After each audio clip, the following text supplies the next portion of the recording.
Welcome viewers. அது December மாதம் 5ஆம் தேதி 2025 புதுக்கோட்டை மாவட்டம் குன்றாண்டார் கோவில் அப்படின்ற பகுதியில் அறிவழகன் என்று சொல்லக்கூடிய சுமார் 30 வயது நிரம்பிய நபரும் அவருக்கு திருமணமாகி அவங்களுடைய மனைவி சௌந்தர்யா என்று சொல்லக்கூடிய 25 வயது நிரம்பிய நபரும் ரொம்ப சந்தோஷமா வாழ்ந்து வந்திருக்கிறாங்க. அவங்க சந்தோஷமா வாழ்ந்ததற்கு ஆதாரமா 2 பெண் குழந்தைகளையும் பெற்றெடுக்கிறாங்க. இவங்களுடைய திருமணம் அப்படின்றது சுமார் ஒரு 8 ஆண்டுகளுக்கு முன்பு நடைபெற்று இருக்கிறது. இவங்களுடைய முதல் குழந்தைய பாத்தீங்கன்னா 2வது படிக்கக்கூடிய அளவுக்கு வளர்ந்திருக்கக்கூடிய ஒரு பெண் குழந்தை தான். 2வது குழந்தை அவங்களுடைய அம்மாவுடைய கட்டுப்பாட்டில் இருக்குது. இன்னும் அவங்கள பள்ளிக்கூடமே சேர்க்கல. இது மாதிரி இருக்க அறிவழகன் பத்தி சொல்லணும் அப்படின்னா, அவர் ஒரு கூலி தொழிலாளி. ஒரு நாளைக்கு கிட்டத்தட்ட ஒரு 800 ரூபாயில இருந்து 1000 ரூபாய் வரைக்கும் சம்பாதிக்கக்கூடிய அளவுக்கு திறன் பெற்றவர். அப்படியே சௌந்தர்யா அவங்கள பத்தி சொல்லணும் அப்படின்னா, அவங்க ஒரு ஹவுஸ் ஒய்ஃப் தான். எப்பயாச்சும் அவங்க ஊர்லயே ஏதாவது ஒரு வேலை அப்படின்னா அது போயிட்டு செய்வாங்க. ஸோ மற்றபடி எல்லா ஊர்லயும் செய்யற மாதிரி அந்த 100 நாள் ஏரி வேலை செய்வாங்க. இதே மாதிரி அவங்களுடைய குடும்பம் போய் கொண்டிருக்க அறிவழகன் தன்னுடைய மனைவி மற்றும் தன்னுடைய மகள்கள் என்னென்ன கேட்கறாங்களோ அது எல்லாமே வாங்கி கொடுத்து ரொம்ப சந்தோஷமா தான் அவருடைய குடும்பத்தை ரன் பண்ணிட்டு வந்திருக்கிறாரு.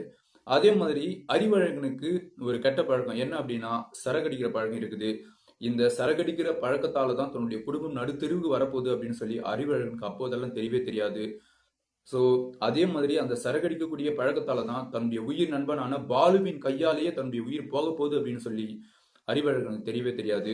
இதெல்லாம் தெரியாம முன்னாடி என்ன நடக்குது அப்படின்னா, தன்னுடைய மனைவி, குழந்தைகள் இவங்களாம் கூட ரொம்ப சந்தோஷமா வெளியே போறது, அவங்க என்னென்ன கேட்கறாங்களோ எல்லாமே வாங்கி தரது, இது மாதிரிலாம் ரொம்ப சந்தோஷமா வாழ்ந்து வந்திருக்கிறாரு அறிவழகன். இதுல அறிவழகனுக்கு ஒரு கெட்ட பழக்கம் இருக்குது. அதாவது குடிக்கிற பழக்கம் இருக்குதுன்னு சொன்னேன் இல்லையா? குடிக்க போறாரு அப்படின்னா அறிவழகன் தனியா போக மாட்டாரு. தன்னுடைய உயிர் நண்பனான பாலுவையும் கூடவே அழைச்சிட்டு போவாரு. பாலுவும் இந்த அறிவழகனும் 2 பேர் பாத்தீங்கன்னா ஒரே இடத்துல தான் வேலை செய்யறாங்க. கூலி வேலையா இருந்தாலும் 2 பேரும் ஒன்னா செய்வாங்க, போவாங்க, வருவாங்க. இது மாதிரி அவங்களுடைய பழக்கம் அப்படின்றது நல்ல ஒரு நெருக்கமான பழக்கம். ஆனா அறிவழகனுக்கு தெரியாது, பாலுவால தான் தன்னுடைய உயிர் போக போகுது அப்படின்னு சொல்லி. இதே மாதிரி கொஞ்ச நாள் போயிட்டு இருக்க ஒரு நாள் என்ன பண்றாங்க அப்படின்னா, பாலு அதாவது அறிவழகனுடைய வீட்டுக்கு வராரு. அறிவழகன் வீட்டுல இல்ல, ஆனா அவங்களுடைய மனைவி மட்டும்தான் இருக்கிறாங்க, சௌந்தர்யா அப்படின்னு சொல்லி. இல்ல அவங்க மட்டும் தான் இருக்கிறாங்க. எங்க அறிவழகன் அப்படின்னு சொல்லி கேட்கிறாரு. கேட்டதற்கு அவங்க என்ன சொல்றாங்க அப்படின்னா, உங்களுடைய நண்பன் இன்னைக்கு வேலைக்கு போல, வெளியே எங்கேயோ ஒரு ஃபங்க்ஷன் போயிருக்காரு, பார்த்துன்னு வருவாரு, கொஞ்ச நாள் வெயிட் பண்ணுங்க அப்படின்னு சொல்லி சொல்றாங்க. இதற்கிடையிலேயே பாலு என்ன பண்றா அப்படின்னா, தன்னுடைய நண்பனுடைய மனைவி அப்படின்னு கூட கொஞ்சம் கூட நினைக்காம அவங்க அந்தரங்க உறுப்பெல்லாம் இவர் பாத்தீங்க அப்படின்னா அந்த துணி போட்டு கொண்டு இருக்கும் போது அது இவர் ஒரு மாதிரி ரசிச்சிருக்கிறாரு. இந்த அருவருப்பான செயலை அவங்களுடைய மனைவி சௌந்தர்யாவும் பார்த்துட்டு இருக்கிறாங்க. நாம இப்படி உட்காருது அப்படி உட்காரதால இவெல்லாம் பார்த்து நம்மள தவறா பாக்குறான், தவறான ஒரு கண்ணோட்டத்துல பாக்குறான். ஆகையால இவங்ககிட்ட நம்ம இதற்கு பிறகு ரொம்ப உஷாரா இருக்கணும் அப்படின்னு சொல்லி நினைச்சு அவங்க, நான் வெளியே கிளம்பி போக போறேன், நீங்க உங்களுடைய வீட்டுக்கு கிளம்புங்க, அவர் வந்தாருன்னா உங்களுக்கு நான் கால் பண்றேன், அவரை கால் பண்ண சொல்றேன், நீங்க பேசுங்க அப்படின்னு சொல்லியிருக்கிறாங்க. அப்போ இது புரிந்து கொண்ட அந்த பாலு என்று சொல்லக்கூடிய நபர் இவ கிளம்பி அவருடைய வீட்டுக்கு போயிடுறாரு.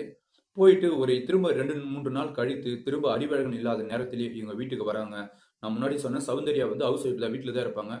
வந்தா ஐஸ்வர்யா, அதாவது சௌந்தர்யா என்ன நினைக்கிறாங்க அப்படின்னா, ஏற்கனவே தன்னை இவன் ஒரு தவறான கண்ணோட்டத்துல பார்த்தவன் திரும்பவும் இங்க வந்திருக்கிறான், இன்னைக்கு என்ன பண்ண போறான் அப்படின்னு சொல்லி தெரியல அப்படின்னு ஒரு அச்சத்திலே இருக்கிறாங்க. இப்போ அவனை வீட்டுக்குள்ள விட்டாதானே ஏதாவது தவறு பாக்குறதோ செய்யறதோ இருக்கும். வீட்டுக்கு வெளியே வச்சு நம்ம பேசி அனுப்பணும் அப்படின்னா அவன் கிளம்பி போயிடுவான், நாமளும் பாதுகாப்பா இருப்போம் அப்படின்னு சொல்லி சௌந்தர்யா நினைக்கிறாங்க. ஆனா சௌந்தர்யாவுக்கு மேல பாலு பிளான் பண்றான். என்ன அப்படின்னா, தன்னுடைய முகத்தை அப்படியே சோர்வா வச்சுட்டு தனக்கு அப்படியே பயங்கரமான ஒரு மனவலி இருக்கிற மாதிரியும், அதைய தன்னுடைய நண்பனான அறிவழகன் கிட்ட சொன்னா தனக்கு ஒரு ஃபீல், அதாவது ஒரு ஃபீலிங் தன்னை விட்டு போன மாதிரி கொஞ்சம் ஓரளவுக்கு பெட்டரா ஃபீல் பண்ற மாதிரியும் அவர் சொல்ற மாதிரி என்ன பண்றாரு அப்படின்னா, அப்படியே அறிவழகனுடைய மனைவியான சௌந்தர்யாவை கிட்ட சொல்லியிருக்கிறாங்க. எனக்கு மனசு சரியில்லை, நான் உங்ககிட்ட கொஞ்சம் பேசணும், என்னுடைய குடும்ப கஷ்டம்லாம் ரொம்ப வேதனையா இருக்குது, குறிப்பா என்னுடைய நண்பன் கிட்ட சொல்லுவேன், அவன் இல்லாத காரணத்தால் எனக்கு குறை யாருக்கிட்ட நான் சொல்றதுன்னே தெரியல அப்படின்ட்டு இவங்க வீட்டு வாசப்படியில, அதாவது வீட்டுக்குள்ள சௌந்தர்யாவும் வீட்டுக்கு வெளியில பாலுவும் நிக்கிறாங்க. அப்படியே பாலு பேச ஆரம்பிக்கிறாரு. அதெல்லாம் பேச பேச அவர் பேசக்கூடிய அந்த கதைகள் எல்லாம் கேட்டு சௌந்தர்யா, சரி உள்ள வாங்க, உள்ள பேசுங்க, நம்ம பேசிட்டே இருந்தோம்னா அதான் உள்ள அறிவழகன் உன் நண்பன் வந்துருவான் அப்படின்ற மாதிரி சொல்லி இவன் கொஞ்சம் கொஞ்சமா பேசி பேசி பேசி என்னென்னலாம் பேசணும்னு சொல்லி தெரியல. இதுல அறிவழகனுடைய மனைவியான சௌந்தர்யா அப்படியே கொஞ்சம் கொஞ்சமா இவன் மீது ஒரு பந்தமும் பாசமும், இவன் ரொம்ப நல்லவும் மாதிரி ப்ரொஜெக்ட் பண்ணதுமே அவங்களுக்கு தன்னுடைய கணவனோட இவன் ரொம்ப நல்லவன் போல அப்படின்ற மாதிரி இவன் மீது தேவையில்லாத அது ஆணின்னு சொல்லுவாங்க இல்லையா, அந்த தேவையில்லாத ஆணி, அந்த கள்ளக்காதல் இவங்க மேல ஏற்படுது. ஏற்பட்டதோடு மட்டும் இல்லாம மொபைல் நம்பர் 2 பேர் வந்து மாறி மாறி ஷேர் பண்ணிக்கிறாங்க. ஷேர் பண்ணி எப்பொழுதெல்லாம் அறிவழகன் வீட்டுல இல்லையோ அப்பொழுதெல்லாம் இவங்களே வாண்டடா வந்து பாலுவை வீட்டுக்கு கூப்பிடுறது. இதுல இன்னொரு விஷயம் நல்லா ஞாபகம் வச்சுங்க. அறிவழகன் எப்போ வீட்டுல இல்லையோ அப்போ மட்டும் தான் பாலு அவங்களுடைய வீட்டுக்கு வருவான். இதுக்கு முன்னாடி 2 முறை வந்தான்னு சொன்னேன் இல்லையா, அந்த 2 முறையுமே அறிவழகன் வீட்டுல இல்ல அப்படின்னு சொல்லி பாலுக்கு நல்லாவே தெரியும். அந்த நேரத்துல தான் இங்க வந்திருக்கிறான். சரிங்களா? இப்போ அறிவழகன் போட்ட ஸ்கெட்ச்ல இவங்க யாரு சௌந்தர்யா வந்து அப்படியே ஃபிட் ஆயிட்டாங்க. அடிக்கடிக்கு இவங்க வீட்டாண்ட வர்றது போறது இதே மாதிரி இருக்க அறிவழகனுக்கு தன்னுடைய நண்பன் அடிக்கடி தன்னுடைய வீட்டாண்ட வரான். அதுவும் குறிப்பா நாம இருக்கும்போது வர்றது கிடையாது, நாம இல்லாத நேரத்துல மட்டும்தான் வரான். என்னன்னு சொல்லி தெரியல அப்படின்ற மாதிரி ஒரு நாள் குடிக்கிறதுக்கு கூப்பிடுறான். அதே மாதிரி போறாங்க, 2 பேரும் பேசுறாங்க. என்னப்பா நான் இல்லாத நேரத்துல நீ நிறைய வீட்டுக்கு வந்து போற, என்னப்பா அப்படின்னு சொன்னா, அவங்க எனக்கு தங்கச்சி மாதிரி, நான் அவங்களுக்கு அண்ணன் மாதிரி, நாங்க தங்கச்சி அண்ணனுக்குள்ள 1008 இருக்கு, அதெல்லாம் நீ கேட்காத அப்படின்ற மாதிரி சொல்லியிருக்கிறாங்க. இதை கேட்டு அறிவழனுக்கு ரொம்ப சந்தோஷமாயி போய்க்குது. பரவாயில்ல, அண்ணன் தங்கச்சி அளவுக்கு ஒரு பந்து பாசம் இருக்குது அப்படின்னா ரொம்ப நல்ல விஷயம் தானே அப்படின்ற மாதிரி, சரிப்பா நான் நினைச்சது தப்பு தான், நீ வந்து போ, அதை பத்தி எனக்கு ஒன்றும் கவலை இல்லை அப்படின்னு சொல்லி அறிவழகன் சொல்றாங்க. ஆனா அறிவழகனுக்கு அப்பயும் தெரியாது, பாலுவால் தான் தன்னுடைய உயிர் போக போகுது அப்படின்னு சொல்லி 2 பேரும் போறாங்க, சரக்கு வாங்குறாங்க. சரக்கு வாங்கிட்டு உடனே வந்து ஒரு சிக்கன் கபாப் வந்து அதை வாங்குறாங்க. 2 பேரும் போயிட்டு உட்காந்து குடிக்கிறாங்க.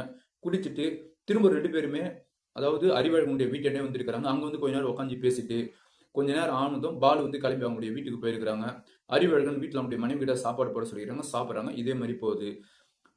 இதே மாதிரி கொஞ்ச நாள் போக போக ஒரு நாள் அறிவழகன் யதார்த்தமா வெளியே போயிட்டு வீட்டுக்கு வராங்க. வீட்டுக்கு வந்தா தன்னுடைய மனைவி கிட்ட தன்னுடைய நண்பனான பாலு பேசி கொண்டிருக்கிறாங்க. அது இவர் என்ன பண்றாரு அப்படின்னா, சரி இவன் நீங்க சொன்னேன் இல்லையா நான் வந்து அண்ணன் வந்து தங்கச்சின்னு சொல்லி, அப்படி என்னதான் இவங்க பேசுறாங்க அப்படின்ற மாதிரி அறிவழகன் கொஞ்சம் கொஞ்சமா இவங்களை நோட் பண்ண ஆரம்பிக்கிறாங்க. அப்பதான் தெரியுது, அறிவழகன் நினைக்கிற மாதிரி இவங்க 2 பேருமே இவர் அண்ணன் வேஷமும் போடல, அவங்க தங்கச்சி வேஷமும் போடல, 2 பேரும் ஹஸ்பண்ட் ஒய்ஃப், அதாவது கணவன் மனைவி வேஷம் போட்டுட்டு இருக்கிறாங்க அப்படின்றது தெரிந்து அறிவழகன் ஒரு நாள் தூக்கி வாரி போட்டுட்டு பாலு டைரக்டா வந்து, அட பாவி, உன்னை நம்பி நான் வீட்டாண்ட விட்டுனே, நீ எனக்கு துரோகம் பண்ற மாதிரி பண்ணிட்டியே, நியாயமா? நீ என்னென்னலாம் பேசணும் அப்படின்னு என்னுடைய காதில் நான் கேட்டேன். இதற்கு பிறகு நீ என் வீட்டாண்ட வரவே வராத, நான் உனக்கு நண்பனே கிடையாது அப்படின்ற மாதிரி பயங்கரமா விரக்தியில கத்தி பாலுவை வீட்டு விட்டு வெளியே தள்ளிடுறாரு. இப்போ வீட்டில் இருக்கக்கூடிய அறிவழகனுடைய மனைவி சௌந்தர்யாவுக்கு மனவேதனை ஏற்படுது. இவ்வளவு நாள் ரொம்ப சந்தோஷமா இருந்தோம், நான் இப்போ வந்து இவன் வந்து கெத்து விட்டானே அப்படின்ற மாதிரி பிளான் பண்றாங்க. இவங்க பிளான் பண்ணி என்ன பண்றாங்க அப்படின்னா, சரி வீட்டாண்ட வந்தாதானே பிரச்சனை, இதுக்கப்புறம் நாம என்ன பண்ணலாம் அப்படின்னா பாலுடைய வீட்டாண்டே நம்ம போயிடலாம் அப்படின்ற மாதிரி யோசிக்கிறாங்க. பாலுடைய வீடு அப்படின்னா ரொம்ப தூரம்லாம் கிடையாது, இவங்களுக்கு பக்கத்திலேயே தான் அவங்களுடைய வீடு, அதாவது எதிரி வீடு அப்படின்னு சொல்றோம் இல்லையா, ஸோ எதிரி வீடு தான் பாலுடைய வீடு. ஒரு நாள் என்ன பண்றாரு அப்படின்னா, அறிவழகன் இரவு நேரம் சுமார் ஒரு 9:45 மணி போல வேலைக்கு போயிட்டு வீட்டுக்கு வராரு. வீட்டுக்கு வந்தா தன்னுடைய வீட்டானது போட்டப்பட்ட நிலையில் இருக்குது. என்னன்னு சொல்லி தெரியலையே, மனைவி காணுமே. ஒருவேளை சுய உதவிக்கு அந்த பணம் கட்டுறாங்க இல்லையா, அது எதனா போயிட்டு கட்டிட்டு வர போயிருக்கிறாங்களோ என்னவோ சொல்லி தெரியல அப்படின்ட்டு அந்த சுய உதவிக்குழு நடத்துறாங்க இல்லையா, அந்த மகளிர் சுய உதவி அந்த இடத்துல போறாங்க, அந்த நடத்தக்கூடிய இடத்துக்கு. பணம் அவங்களுடைய மனைவி இங்க வரவே இல்லை அப்படின்னு சொல்லி சொல்றாங்க. இவர் திரும்ப வீட்டாண்டு போயிட்டு நின்னா இவங்களுடைய மனைவி பாலுனுடைய வீட்டிலிருந்து சுமார் 10:15 மணி அளவுல தன்னுடைய வீட்டை நோக்கி நடந்து வராங்க. அதை பார்த்து அறிவழகனுக்கு பயங்கரமான ஒரு வேதனை ஏற்படுது. அதோடு மட்டும் அப்படியே டென்ஷன் ஆகுறாரு. நேரா போயிட்டு, இன்னத்துக்கு உனக்கு அங்க என்ன வேலை, நான் அவங்ககிட்ட பேசக்கூடாது பழகக்கூடாது நான் சொன்னேன், நீ மீறி நடந்திருக்கிற அப்படின்னா உனக்கு நான் ஒரு கணவன் இருக்கிறது கண்ணுக்கு தெரியலையா அப்படின்ற மாதிரி சராமரியா கேட்டிருக்கிறாங்க. இந்த நாள்ல இருந்து 2 பேருக்கும் பயங்கரமா வாக்குவாதம், சண்டை இதெல்லாமே ஏற்படுது. இது மாதிரி ஏற்பட ஏற்பட இந்த சண்டையில என்ன ஆகுது அப்படின்னா, எப்படியாவது இந்த அறிவழகனை தீர்த்து கட்டணும் அப்படின்ற மாதிரி பிளான் பண்றாங்க. இதுல இன்னொரு விஷயம் சொல்லணும் அப்படின்னா, அறிவழகனுக்கு ஆல்ரெடி கல்யாணம் ஆகி அவனுடைய முதல் மனைவி பிரிஞ்சு போயிட்டாங்க. அதே மாதிரி சௌந்தர்யா சொல்றேன் இல்லையா, ஸோ அவங்களுக்கும் இதற்கு முன்னாடி வந்து திருமணமாகி அவங்களுடைய கணவனை விட்டு போயிருக்கிறாங்க. அதுக்கப்புறம் தான் இவங்க 2 பேரும் ஓரளவுக்கு வந்து பாத்தீங்கன்னா கல்யாணம் பண்ணி 2 குழந்தைகளையும் பெற்று எடுத்துக்கிறாங்க. சரிங்களா? ஸோ நல்லா தான் போயிட்டு இருக்குது அவங்களுடைய குடும்பத்தில். ஆனால் இந்த பாலு அப்படின்ற ஒரு கேரக்டர் வந்து அவங்களுடைய குடும்பத்தை வந்து நாசனம் பண்ணியிருக்கிறாங்க. இப்போ இந்த அறிவழகன் இருக்கக்கூடாது அப்படின்ற மாதிரி பிளான் பண்றாங்க. பிளான் பண்ண கள்ளக்காதலன் பாலு ஒரு நாள் அறிவழகன் வீட்டில் போயிட்டு, அறிவழகன் வேலையிலிருந்து வருவதற்கு முன்பே அவங்க போயிட்டு அவங்களுடைய மனைவி கூட ரொம்ப சந்தோஷமா இருக்கிறான். சந்தோஷமா இருக்கிறத அறிவழகனுக்கு தெரியவே தெரியாது.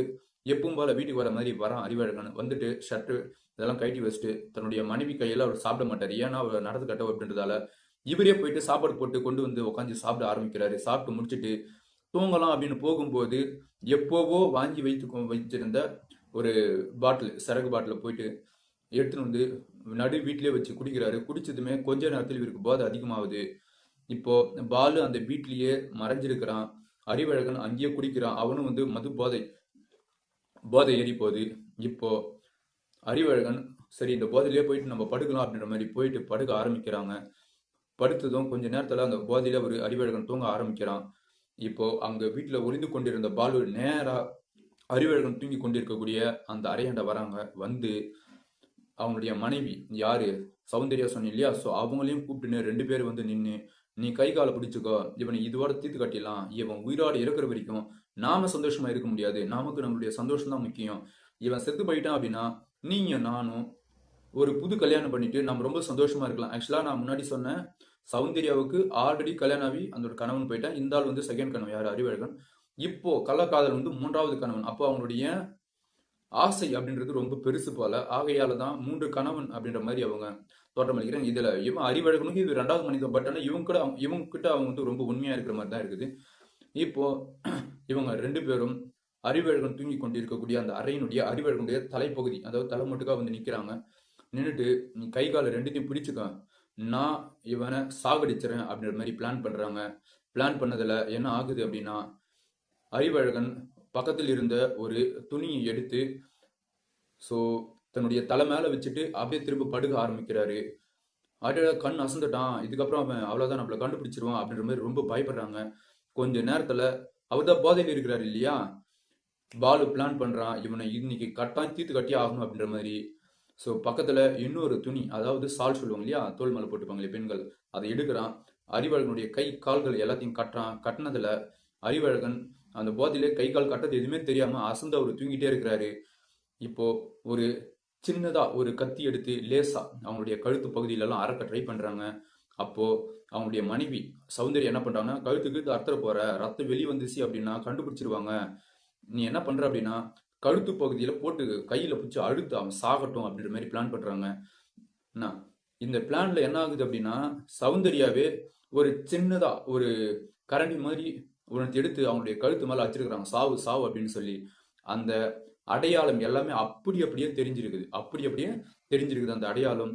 ஒரு கட்டத்துல சௌந்தர்யா ஐயோ எதனா ஆயிடுச்சுன்னா நம்மளும் மாட்டிப்போம் அப்படின்னு சொல்லி தனியா தூரம் போயிட்டு நிக்கிறாங்க. பாலுவே என்ன பண்றாரு அப்படின்னா அறிவழகனுடைய கழுத்தை பிடிச்சி நெரிச்சு அறிவழகனை அங்கே துடிக்க சாகடிக்கிறாரு. சாகடிச்சு முடிச்ச பிறகு அறிவழகன் அங்கிருந்து எஸ்கேப் ஆகுறாரு. இப்ப சௌந்தர்யா மட்டும்தான் இருக்கிறாங்க. அன்று இரவு முழுவதும் தன்னுடைய கணவன் இறந்த இந்த சடலை தாண்டியே, அதாவது போன செகண்ட் வரைக்கும் அறிவழகன் அப்படின்னு சொல்லியிருந்தேன் நானு, அவர் இறந்துட்டு பிறகு சடலம்னு சொல்றேன். இதுதான் மனுஷனுடைய நிலை, புரியுதுங்களா? உயிர் போயிடுச்சுனாவே அது சடலம் தான். அந்த சடலை தாண்டியே அன்று இரவு முழுவதும் நிக்கிறாங்க. இது எப்படி நாம சொல்லி கட்டுக்கதையை ஏற்படுத்தி அறிவழகனுடைய உறவினர்களை நம்ம நம்ப வைக்கிறது அப்படின்ற மாதிரி பிளான் பண்றாங்க. பிளான் பண்ணதுல பொழுது வெடிஞ்சதும் அறிவழகனுடைய அண்ணன் தம்பிங்க அக்கா தங்கச்சி எல்லாம் இருக்கிறாங்க. அவங்க கிட்ட எல்லாம் நம்ம சொல்லி நம்ப வச்சலாம், என்ன சொல்லலாம் அப்படின்னு ரொம்ப நேரம் யோசிக்கிறாங்க. அது மாதிரி யோசிக்கும் போது தான் அறிவழகன் நேற்று வேலைக்கு போயிட்டு வீட்டுக்கு வரதுக்கு முன்னாடியே பயங்கரமா ட்ரிங்க் அடிச்சுட்டு நிறைய மாமிசம் கறியை தின்ட்டு வந்துட்டு வந்தாங்க. வந்ததுல அவருக்கு ஹார்ட் அட்டாக் மாதிரி வந்து செத்து போயிட்டாரு அப்படின்னு சொல்லலாம் அப்படின்ற மாதிரி பிளான் பண்றாங்க. அதே மாதிரி 6:30 மணி ஆகுது காலை. உடனே என்ன பண்றாங்க அப்படின்னா இவங்க எதுவுமே தெரியாத மாதிரி அப்படியே சத்தம் போட்டு அழற மாதிரி ஆக்ட் பண்றாங்க. இதை கேட்டு அக்கம் பக்கத்தில் இருக்கக்கூடிய நபர்கள் எல்லாரும் அவங்க வீட்டாண்ட போயிட்டு பாக்குறாங்க. பார்த்ததுல அடிக்கடி அறிவழகன் இறந்துட்டான் போல அப்படின்ற மாதிரி முடிவு செய்து அறிவழகனுடைய சடலத்தை கொண்டு வந்து ஒரு வீட்டுக்கு எதிர்க்க வச்சு அவர் மேல வந்து தண்ணியெல்லாம் ஊற்றி அவருக்கு செய்ய வேண்டிய சடங்கு சம்பிரதாயம் இது எல்லாமே செஞ்சுட்டு இருக்கிறாங்க. அது மாதிரி செஞ்சுட்டு இருக்கும் போதே அவங்களுடைய உறவினர்களுடைய மத்தியில ஒரு பேச்சுவார்த்தை அடிப்படுது. அது என்ன அப்படின்னா அவனுடைய கழுத்து பகுதி என்ன வெறும் கோடு ஒரு ரத்தம் கட்டின மாதிரி இருக்குது அப்படின்ற மாதிரி அவங்களுக்குள்ளவே ஒரு சலசலப்பு ஏற்படுத்த அது என்ன பண்றாங்கன்னா போட்டோவை எடுத்து வச்சுக்கிறாங்க.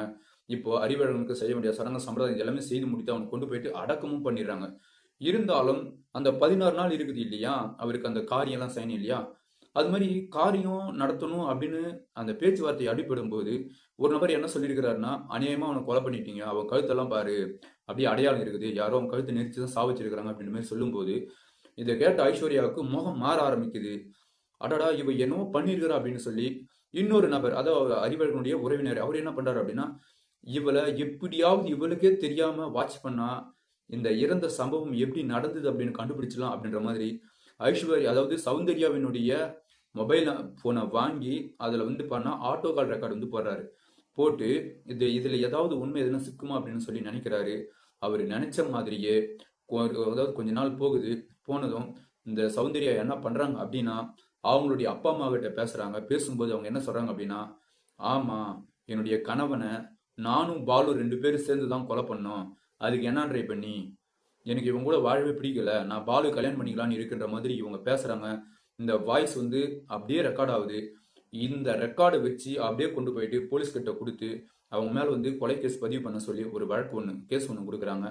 கேஸ் கொடுத்து போலீஸ் என்ன பண்றாங்க அப்படின்னா, நேரா வந்து சௌந்தர்யா வந்து கைது பண்ணி கொண்டு போயிட்டு என்ன நடந்தது அப்படின்னு சொல்லி சொன்னா, நான் இதற்கு முன்னாடி சொன்ன சம்பவங்கள் எல்லாமே சொல்றாங்க. ஆமாம், என்னுடைய கள்ளக்காதல், என்னுடைய காம வெறி ஆசையால தான் என்னுடைய கணவனை நான் கொலை பண்ணேன். ஆனா அவர் ரொம்ப உண்மையா இருந்தாரு, நான் தான் உண்மையா இல்லை, என்னை மன்னிச்சிருங்க, ஏதோ தெரியாம நான் பண்ணிட்டேன், இதற்கு பிறகு இதுமாதிரி நான் செய்ய மாட்டேன் அப்படின்னு எவ்வளோ அவங்க கெஞ்சுறாங்க. இருந்தாலும் நான் பல வீடியோல சொல்ற மாதிரி ஒரு மனிதனுடைய உயிரை எடுப்பதற்கு இன்னொரு மனிதனுக்கு சட்டம் இடமளிக்கவில்லை அப்படின்னு நான் சொல்லியிருக்கிறேன். அதன் அடிப்படையில் உங்களுடைய கணவனை நீங்க கொலை பண்ணது தவறு அப்படின்னு சொல்லி போலீஸ் ஸ்டேஷனை ஆஜர்படுத்திய பிறகு அவங்களுடைய வாக்கு மூலம், அதோடு இல்லாமல் அந்த ஃபோட்டோ எடுத்தாங்கன்னு சொல்லியா, ஸோ அது இவங்களுடைய வாய்ஸ் கால், இது எல்லாத்தையுமே வச்சு இப்போ தலைமறைவாக இருக்கக்கூடிய அந்த பாலுவையும் தேடி கண்டுபிடிச்சு கைது பண்ணுறாங்க. கைது பண்ணி கொண்டு வந்து 2 பேரையும் வந்து வச்சு விசாரணை நடத்தி இதுக்கு கொண்டு போகிறாங்க, கோர்ட்டுக்கு கொண்டு போயிட்டு, ஆமாம் இவங்க 2 பேரும் வந்து குற்றவாளிகள் அப்படின்னு சொல்லி நிரூபணமாகி இவங்களை என்ன பண்ணுறாங்க அப்படின்னா சிறையில் கொண்டு போயிட்டு அடைக்கிறாங்க போலீஸ். ஓகே நண்பர்களே, ஸோ இந்த கேஸை பொறுத்த வரைக்கும் 2 பேருக்குமே 2வது கல்யாணம் தான். இதில் அறிவழகன் கொஞ்சம் அவங்களுடைய மனைவி, அதாவது 2வது மனைவி மேலே கொஞ்சம் பாசமாக தான் இருந்திருக்கிறாங்க. ஆனால் 2வது மனைவியும் நம்ம குறை சொல்லிட முடியாது. அதாவது அடி மேல் அடி அடித்தால் அம்மியும் நகரும்னு சொல்லி ஒரு பழமொழி இருக்குது. அந்த பெண்மணியினுடைய அந்த மனசை புரிஞ்சு பாலு அவங்களுக்கு கொடுத்த, அல்லது அவங்கள மனசை மாற்றி தான் அந்த குடும்பத்தை வந்து குடிசோராகிட்டாங்க அப்படின்னு சொல்லி சொல்லணும். தவறு மொத்தமே பாலு மேலே தான் இருக்குது அப்படின்றது என்னுடைய கருத்து. உங்களுடைய கருத்து என்ன அப்படின்னு சொல்லி கமெண்ட்ல கமெண்ட் பண்ணுங்க. இவ்வளோ நேரம் இந்த வீடியோ பார்த்த அனைவருக்கும் நன்றி, வணக்கம்.